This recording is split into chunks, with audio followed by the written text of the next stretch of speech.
សួស្តីអ្នកទាំងអស់គ្នា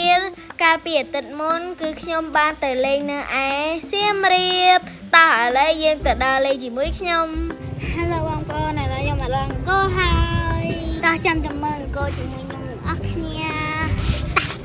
ឥឡូវខ្ញុំមកដល់កន្លែងស្ពានហើយនេះគឺជាអង្គរវត្តហើយមានជនជាតិបរទេសហើយនឹង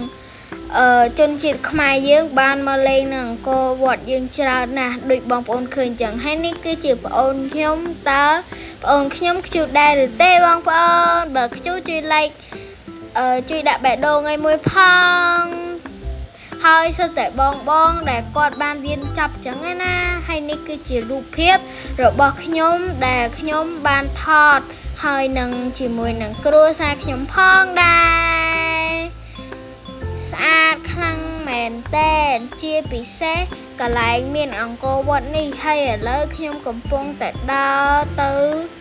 ចេញវិញហើយ